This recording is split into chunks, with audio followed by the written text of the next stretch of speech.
Udah kelihatan, Pak. Mulai selamat siang. Jadi hari ini kita akan ngebahas lanjutan yang KPI yang kemarin. Jadi seperti saya sampaikan kemarin bahwa setiap personel di hotel industri diberikan KPI. Tapi kalau di hotel yang menggunakan brand ya maaf ya. Mungkin di brand lokal nggak semuanya diberikan KPI, tapi hanya pada GM. Tapi kalau kita di brand, masing-masing punya KPI masing-masing ya, Key Performance Index masing-masing. KPI adalah panjang dari Key Performance Indicators, seperti saya sampaikan kemarin. Jadi ini adalah target-target yang harus dicapai ya dalam 1 tahun. Misalnya kamu jadi front office manager, nanti ada KPI-nya, misalnya ada 7, misalnya 1 tingkat hunian, okupansinya, terus restructure untuk yang walk-in misalnya ya, terus training hours-nya timnya FO dan sebagainya. Nah biasanya KPI itu ditentukan oleh kalau DP dari GM-nya, dan GM biasa diberikan dari corporate area-nya ya. Nanti diturunkan ke masing-masing HOD, nanti HOD nurunin ke supervisor nurunin ke associate atau staff-nya ya. Nah jadinya kita membahas KPI-nya menggunakan yang namanya balance scorecard ya. Balance scorecard adalah suatu jenis alat atau tools dari KPI yang dulu banyak digunakan di industri pabrikan ya, seperti di Toyota Auto Company, motor company, TMC ya di Jepang dan sebagainya. Akhirnya berkembang juga ke industri hotel. Jadi 4 pilar di dalam balance scorecard itu pertama adalah dari aspek keuangan. Aspek keuangan ini tuh gimana hotel bisa menghasilkan penjualan sesuai budget gitu ya. Terus nanti profitnya sesuai budget, juga cash flow-nya, uang masuknya sesuai budget.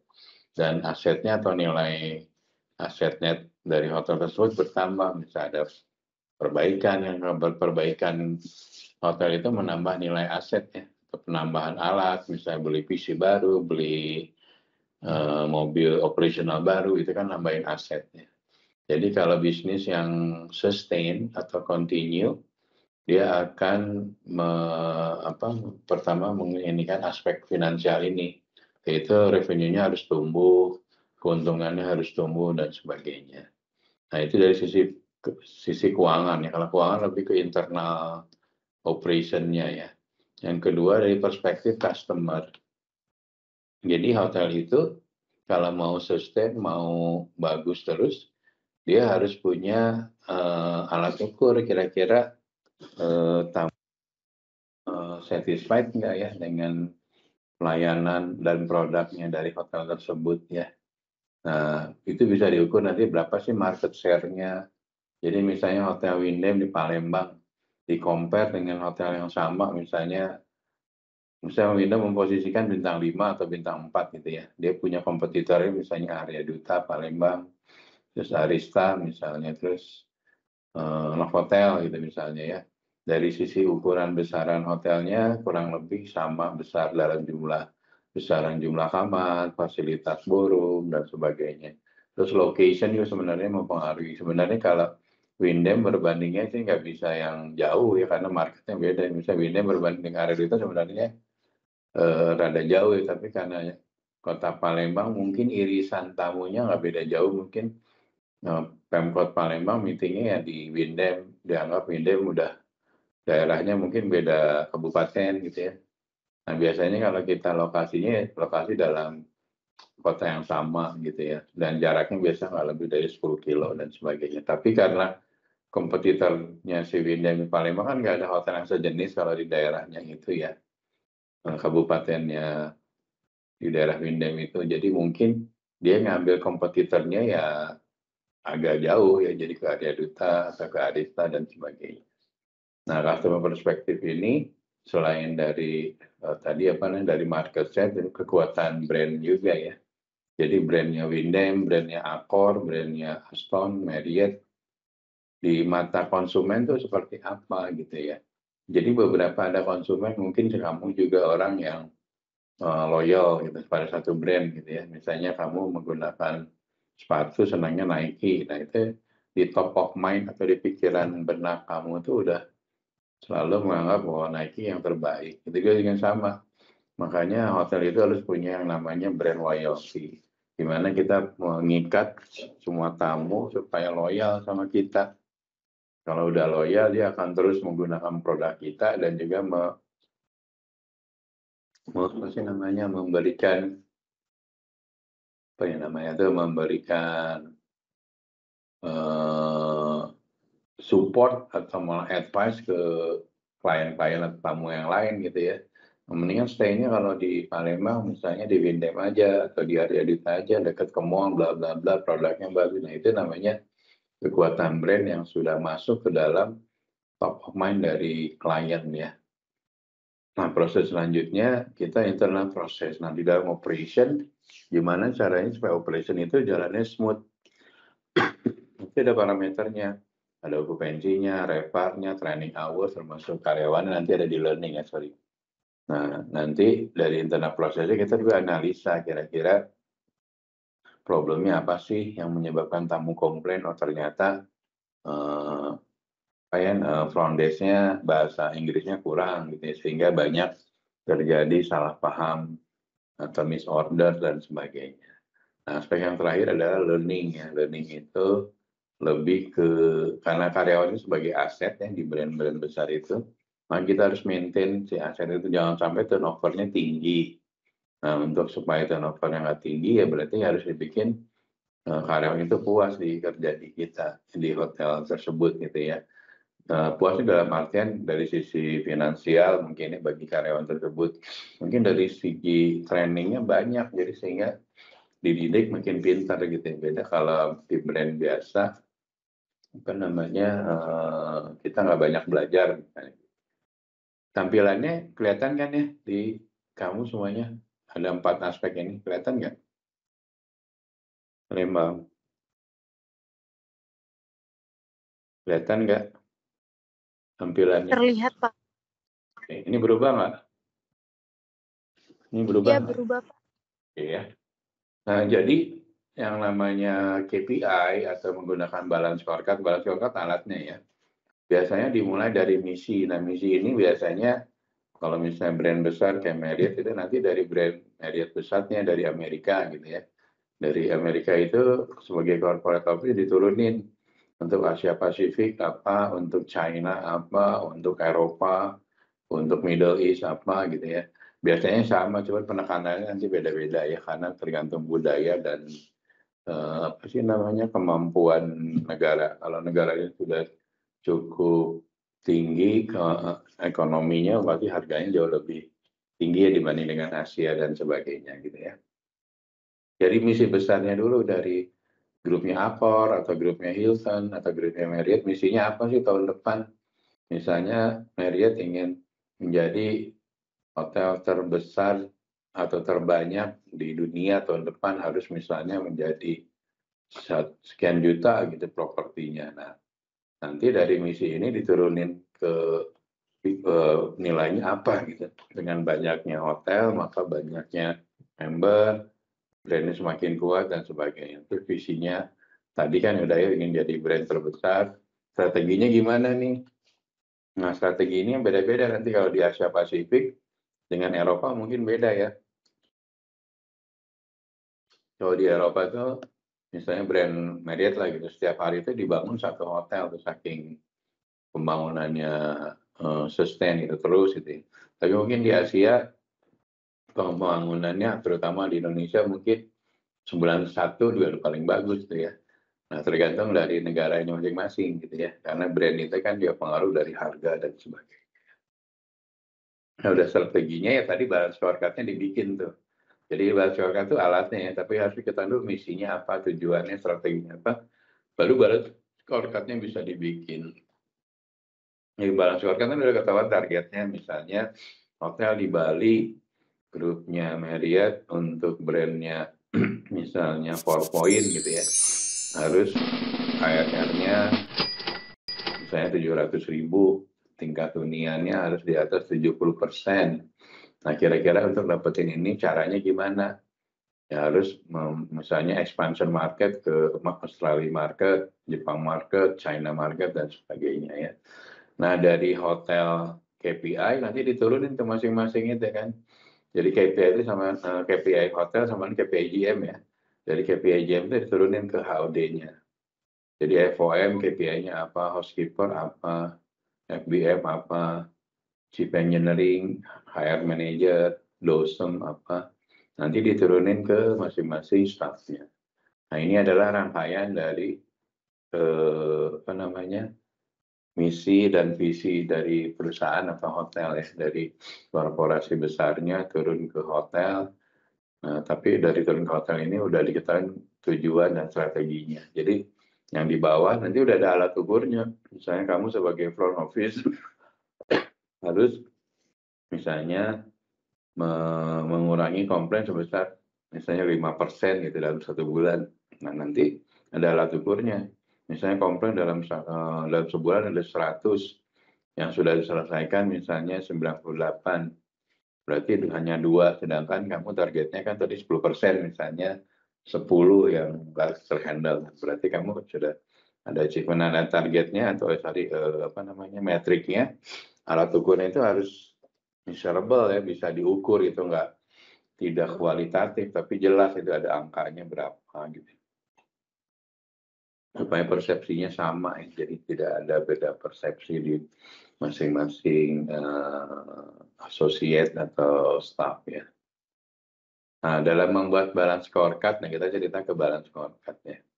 Jadi kita pertama tadi kan tujuannya apa sih kamu menjadi Arya Duta di Palembang itu. Tujuannya pada tahun ini adalah ingin meningkatkan tingkat hunian, terus meningkatkan market share, terus meningkatkan harga jual. Ini tujuannya ya. Nah, olah ukurnya nanti apa? Yaitu okupansinya berapa persen dibanding budget, HRR-nya berapa persen dibanding budget, dan sebagainya. Jadi indikatornya udah ada. Targetnya siapa nih untuk naikin dari 70 ke 80 itu naik 10%, marketnya yang mana? Harus jelas gitu. Oh, corporate-nya apa? Banking misalnya, atau mining, tambang gitu ya, mining, atau government. Nah, itu harus spesifik. Karena nanti kalau targetnya nggak spesifik, kesian staffnya bingung cara achievement-nya seperti apa. Kalau udah spesifik, udah jelas gitu. Jadi waktu kamu masuk jadi sales, sama dosen kamu dikasih target nih, target kamu naik 5% untuk segmen pasarnya A, B, C, D. Terus harga jualnya corporate A-nya segini, B-nya segini. Jadi jelas targetnya. Nah, selanjutnya baru kita melakukan review, kira-kira sudah jalan seperti apa. Nah, biasanya tiap bulan kita ada matriknya. Jadi bulan ini sudah achieve berapa persen, mana yang masih belum achieve, belum achieve sesuai dengan target dari balance scorecard atau KPI, gitu ya. Nah, secara umum KPI-nya terdiri dari 4 nih, occupancy rate, average room rate, RevPAR, tapi nanti ada turunannya, mungkin occupancy rate untuk FOM dibedain untuk segmen pasar ini, FO harus segini, segmen pasarnya ini punya orang sales gitu ya. Terus room rate juga nanti dibedain, targetnya FO mungkin yang walk-in berapa, OTA berapa, upselling berapa. Jadi nanti masing-masing dibedain, tapi tujuannya sama, nanti meningkatkan ARR, meningkatkan okupansi, dan sebagainya ya. Nah, biasanya habis 4 ada tambahan lagi, yang sisanya biasanya yang tadi masalah karyawan gitu ya, employee survey, nanti kira-kira survei karyawannya puas atau tidak puas gitu selama 1 tahun bekerja di brand tersebut. Nah, itu sebagai alat ukur. Kalau puas berarti kita sebagai general manager atau kita sebagai brandnya telah mampu memanage aset itu karyawan gitu. Jadi karyawan itu kan sebagai asetnya, gimana caranya bisa bertahan, berkarirnya makin lama makin bagus. Dan karena kalau turnover tinggi kan kita cost untuk trainingnya jadi sia-sia ya. Udah kita training, anaknya pinter, 1 tahun pada pindah gitu ya. Tapi di satu sisi kita harus training, karena kalau nggak di training kan nanti produknya nggak bisa atau servisnya nggak bagus gitu ya. Nah ini gimana cara mempertahankan karyawan itu? Itu adalah seni dan harus di-manage gitu ya. Selain itu Reva nanti mungkin dibagi lagi apa revenue juga nanti kita bagi-bagi. Kalau FB ya FB revenue, FBM bertanggung jawab sama FB revenue. FB revenue terhadap budget berapa, nanti juga diturunin ke restoran manajernya. Mungkin ada FB supervisornya targetnya apa, FB staffnya targetnya apa, nanti diturunin ke masing-masing associate atau staff ya. Secara umum yang metrik ini, formulanya ini ya, kamu harusnya udah tahu semua, ini kan standar ya. Jadi justru revenue yang KPI standar ini menjadi menu utama atau key yang utama ya untuk KPI itu parameternya ini. Jadi kalau target-target ini sudah di atas budget, berarti itu pertanda kamu balance scorecard-nya sudah achieve ya. Jadi okupansi bisa di atas budget, ARR di atas budget, penetrasi indeksnya di atas budget, ini tandanya bahwa kita berhasil memanage dari sisi operation ya. Tapi kan nanti dari sisi karyawannya gimana, dari sisi konsumen seperti apa, apakah konsumen merasakan dengan harga naik tapi servisnya tetap terjaga dengan baik, nanti parameternya di survei pada konsumen ya. Banyak kok survei konsumen, kalau beberapa hotel ada menggunakan apa sih namanya, Medalia, ada juga kalau kamu di kalau nggak salah apa yang namanya di tempat lain, pokoknya kurang lebih ada menu tipe apa namanya gas survei ya yang dibuat oleh third party ya, pihak independen ya, bukan hotel yang ngasih yang bikin yang recap, tapi lembaga independen yang menilai. Jadi dia tidak ada permainan gitu ya. Jadi si tamu waktu check out langsung emailnya dikirim ke sistem, misalnya Medalia tempat surveinya. Dari Medalia dikirim lagi ke tamunya. Nanti tamu respon, dikirimnya langsung ke Medalia, disesuaikan ke hotel. Nanti di situ kelihatan, mungkin tamu puas kamarnya oke, tapi F&B-nya nggak bagus, misalnya breakfast-nya kurang variasi. Nah, itu sebagai koreksi bagi manajemen. Berarti operation-nya nggak smooth ya, mesti ada. Ya memang kan relatif ya namanya guest comment. Ada tamu yang cukup puas, tapi kamu harus tahu nanti model budaya kayak orang Jepang, orang Korea mungkin di depan oke, no problem, tapi pas dikasih rating nilainya jelek semua. Nah kalau semakin jelek ya kita berarti walaupun okupansi bagus, APR itu mulai bagus, balance scorecard kamunya nggak sempurna gitu, karena supply konsumennya ternyata jelek gitu ya. Jadi gimana caranya ya kita harus jagain juga produknya, servisnya, sehingga tidak ada komplain yang signifikan ya dari klien atau tamu. Nah ini contoh waktu kita yang simple untuk menghitung yang tadi parameternya yang tadi ya, ada okupansi, ARR, RevPAR ya. Tapi biasanya kita hitungnya nanti di month to date ya, bukan per hari ini, tapi month to date. Nah yang month to date-nya ini. Jadi hotel kita misalnya ini hotel saya dulu di Best Western, Pondok Indah, kompetitornya ada Ariel Swissbell, ada Veranda, Mercure, Amarosa, Aston gitu ya. Nah ini saya ambil pertama dari sama-sama bintang 4, yang kedua jumlah kamarnya more or less hampir sama, dan ini sama-sama di daerah selatan, Jakarta Selatan yang kurang lebih dekatan gitu ya. Nah, jadi syaratnya kita bikin kompetitor itu ya dari sisi lokasi, dari sisi brand, dari sisi bintang ya, dari sisi fasilitas jumlah kamarnya atau F&B-nya gitu ya, supaya bisa fair. Jadi kamu nggak mungkin kamu hotelnya kecil dibanding sama Mulia atau Shangri-La gitu. Jadi nanti Mulia, Shangri-La di Jakarta itu sama bintang 5 lagi gitu ya. Bintang 4 sama bintang 4 lagi yang jaraknya berdekatan. Yang mungkin saya di selatan compare sama yang di utara karena marketnya beda ya. Jakarta Selatan mungkin lebih banyak mining. Jakarta Utara mungkin banyak shipping dan dekat Tanjung Priok dan sebagainya. Oke, nah sudah dapat kita kompetitornya. Nah, tiap hari kan dihitung di sini nih, berapa okupansi masing-masing hotel, berapa ARR-nya, berapa RevPAR-nya. Nah, di sini nanti kita bisa lihat ranking kita ranking berapa nih. Nah, misalnya di target bahwa kita harus ranking 1 dari 6 kompetitor gitu, atau minimal 3 besar gitu kan. Itu bisa KPI-nya ya. Nah, nanti di sini kita lihat nih ranking berapa nih kita pada, oh masih ranking 6, atau ini ranking 1 untuk seluruh selatan, tapi ranking 6 di area ini gitu ya. Nah, ini contoh dari yang tadi alat ukurnya ya, metriknya untuk KPI, okupansi, ARR, dan RevPAR. Ya. Di sini ada yang mau nanya nggak? Palembang ada yang mau nanya?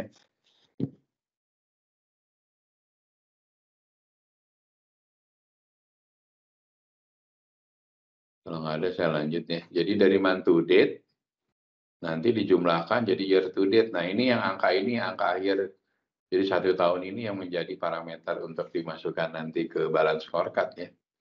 Nah ini kan tadi ada balance scorecard bulanan, ada balance scorecard tahunan, yang total year to date adalah yang tahunan. Ya. Sama modelnya, cuman ini akumulasi ya. Tadi dari harian, terus month to date, jadi year to date. Oke, ada pertanyaan? Palembang?